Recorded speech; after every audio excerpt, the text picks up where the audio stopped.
ဟုတ်ကဲ့ဒီနေ့ကျွန်တော်ညီလေးတယောက်ကမေးတယ်ဗျကိုချစ်ဆွေကြီးတဲ့သူမိမကတိုက်ကလာတယ်လို့ပြောတယ်တဲ့အဲ့ဒါတိုက်ဆိုတာတကယ်ရှိသလားတဲ့ကိုချစ်ဆွေကြီးသိရင်ကျွန်တော်ပြောပြပေးပါတယ်ဟုတ်ပါတယ်ဗျကျွန်တော်တို့ပြောမယ်ဆိုလို့ရှိရင်တော့ဗမာလူမျိုးတွေမှာပေါ့ဗျာကျွန်တော်တို့နိုင်ငံခြားမှာတော့မသိဘူးပေါ့ဗျာကျွန်တော်မြန်မာနိုင်ငံမှာတိုက်ကလာတဲ့လူတွေတော်တော်များပါတယ်ပြောမယ်ဆိုလို့ရှိရင်တော့တိုက်ကလည်းအမျိုးမျိုးရှိတယ်ဗျငကတိုက်တို့ဘာတိုက်တို့ညာတိုက်တို့ပေါ့ဗျာတိုက်အမျိုးမျိုးရှိတယ်တိုက်ကလာတဲ့လူတွေတကယ်ရှိတယ်လို့တချို့ကလည်းယူဆွဲထားတာရှိတယ်ဗျဒါကိုတခြားဆက်စစ်ပြီးတော့တွေးကြည့်မယ်ဆိုလို့ရှိရင်ကျွန်တော်တို့ဗုဒ္ဓဘာသာမှာတော့တိုက်ကလာတယ်တိုက်ပြောမယ်ဆိုလို့ရှိရင်တော့တိုက်ဘုံဆိုတာမရှိပါဘူးပြောမယ်ဆိုရင်30ဘုံမှာလိုက်ရေးကြည့်မယ်ဆိုလို့ရှိရင်လည်းတိုက်ကလည်းဘယ်ဘုံထဲမှာထည့်ထားမလဲဆိုတာလည်းကျွန်တော်မသိပါဘူးပေါ့အဲ့ဒီထဲမှာလည်းမတွေ့နိုင်ဘူးပေါ့ဒါပေမဲ့ညတော့လည်းကျွန်တော်တို့တွေရဲ့ဉာဏ်နေနဲ့ကျွန်တော်တို့တွေကစစ်စစ်ကြည့်ရမယ်ဆိုလို့ရှိရင်တော့ဗျကျွန်တော်တို့မြတ်စွာဘုရားကဘာကိုပြောတယ်လဲဆိုရင်ကျွန်တော်တို့ရဲ့ဗုဒ္ဓဘာသာရဲ့အယူကကောင်းတာလုပ်ခြင်းကောင်းကျိုးဖြစ်နိုင်တယ်မကောင်းတာလုပ်ခြင်းတော့မကောင်းကျိုးတွေရနိုင်တယ်ပေါ့ဒါကကျွန်တော်တို့ဗုဒ္ဓဘာသာရဲ့အယူဆိုပြောမယ်ဆိုရင်အခြေခံကြတဲ့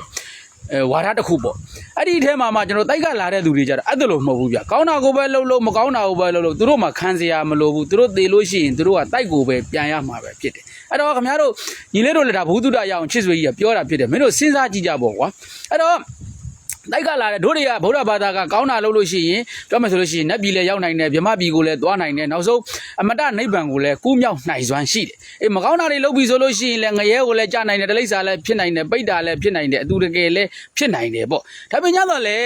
ခုနကတော့တိုက်ကလာတဲ့သူတွေကြတော့မကောင်းတာတွေလုပ်လို့လေအကုသို့ဘလောက်ပဲလှုပ်လို့ငရဲကိုမကြနိုင်သလိုအပေပုံကိုမကြနိုင်သလိုပေါ့ကွာကောင်းတာတွေကိုလည်းဘလောက်လှုပ်လို့ကောင်းတဲ့နတ်ပြည်ဗြဟ္မပြည်နိဗ္ဗာန်ကိုလည်းမသွားနိုင်ဘူး तू ကသိရင်तू ကပြောမယ်ဆိုလို့ရှိရင်တော့တိုက်ကိုပဲပြန်ရမယ်ဆိုတော့ဒီလူဟာလောကကြီးကပြောမယ်ဆိုရင်တော့ဒဏ်တရားတွေနဲ့ကင်းလွတ်နေတယ်မြတ်စွာဘုရားရဲ့တရားတော်တွေနဲ့သွေးဖီးနေတယ်ဒါမြတ်စွာဘုရားရဲ့တရားတော်တွေနဲ့သွေးဖီးနေတာဖြစ်ချင်းကြောင့်ချစ်ဆွေကြီးကတော့ဒီဝါဒတွေကိုလက်မခံပါဘူးရှိတယ်လို့လည်းမယုံကြည်ပါဘူးအဲ့တော့ဘာဖြစ်လို့လဲဆိုတော့ခုနပြောနေကလေတို့တွေဟာကောင်းတာလုပ်ခြင်းကောင်းကျိုးရမယ်မကောင်းတာလုပ်ခြင်းမကောင်းကျိုးဖြစ်မယ်လောကမှာတင်ပဲတို့တွေကကောင်းတာလုပ်ခြင်းကောင်းကျိုးရနိုင်တယ်မကောင်းတာလုပ်ခြင်းလည်းပြောမယ်ဆိုရင်တော့အပြစ်ထောင်တန်းဆိုတာကြနိုင်တယ်လို့တန်တရားမှာလည်းထုံနည်းတူစွာပဲဒါပေမဲ့တော့လေတစ်ချက်လေးလေးနက်နက်ကလေးပြန်တွေးကြည့်မယ်ဆိုလို့ရှိရင်တိုက်ဖွားတွေတိုက်ကလာတဲ့သူတွေဟာသူတို့ကသေလို့ရှိရင်တိုက်ကိုပဲပြန်ရမယ်ဆိုတာတကယ်ဖြစ်နိုင်သလားသူတို့တွေကဆိုကြပါတော့အဲ့လိုတိုက်ဖွားတဲ့လူတွေကလှူလို့ရှိရင်လည်းနတ်ပြည်ကိုလည်းမဝဘူးနိုင်ကြိုးစားမယ်ဆိုလို့ရှိရင်လည်းနိဗ္ဗာန်ကိုလည်းမဝင်နိုင်ဘူးနောက်တစ်ခုကအကုသိုလ်တွေလုပ်မှမှုသားဝါဒတွေပြောမယ်တမျှတက်တွေတက်မယ်တမျှသားမယားတွေကိုစော်ကားမယ်တမျှပစ္စည်းဥစ္စာတွေခိုးမယ်လိမ့်လဲပြောမယ်ဆိုရင်တော့အိတ်တာမစ္စရိယတွေပွားနေခဲ့ရင်တော့ तू ဟာငရဲကိုကြစရာအကြောင်းမရှိဘူးဆိုတော့ဒါဟာဖြစ်နိုင်ပါမလားမြတ်စွာဘုရားရဲ့တရားတော်တွေနဲ့တော့လုံးလုံးဆန့်ကျင်တာပဲဖြစ်တယ်အဲ့လိုအယူဆွဲတွေရှိထားပြီးတော့လောကကြီးမှာနေမယ်ဆိုရင်တော့မှပဲအဲ့ဒီ तू ဟာပြောမယ်ဆိုလို့ရှိရင်တော့အမတန်ဝမ်းနဲ့ရင်လေးစရာအဖြစ်နဲ့ကြုံရမှာပဲဖြစ်တယ်လို့ချစ်ဆွေကြီးကရဲပြောချင်ပါတယ်ဒါကြောင့်မလို့မင်းတို့တွေအဲ့တော့ဘာပဲဖြစ်ဖြစ်